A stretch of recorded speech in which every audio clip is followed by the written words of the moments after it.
Pasta awesome. Kalau tak awesome boleh aku minta refund ke? Aku nak ni sebenarnya, buy one get one free. Aku pantang nampak benda free ni. So jom order jap. Hello. Nak order yang buy one free one tu. Dua-dua kena main course. Ya, betul. Ni boleh lah ambil yang ni satu, ambil chicken marinara satu lah. Wow. Macam menarik ni. Boleh lah ambil yang ni satu.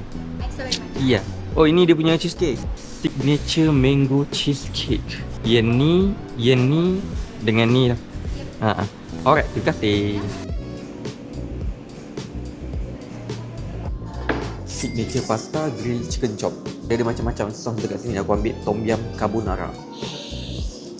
Bau menyelerakan oh.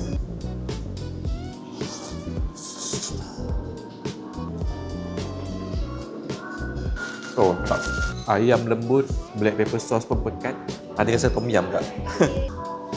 Yang ni dia punya promo, beli satu percuma satu. Aku tak tahu macam mana dia kira. Tapi kalau dah benda free, memang aku order je. Ini antara best seller kat sini lah. No wonder lah sebab sedap.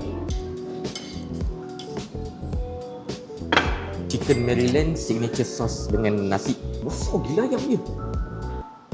Ayam chicken chop, nasi, telur, tom yum buttermilk.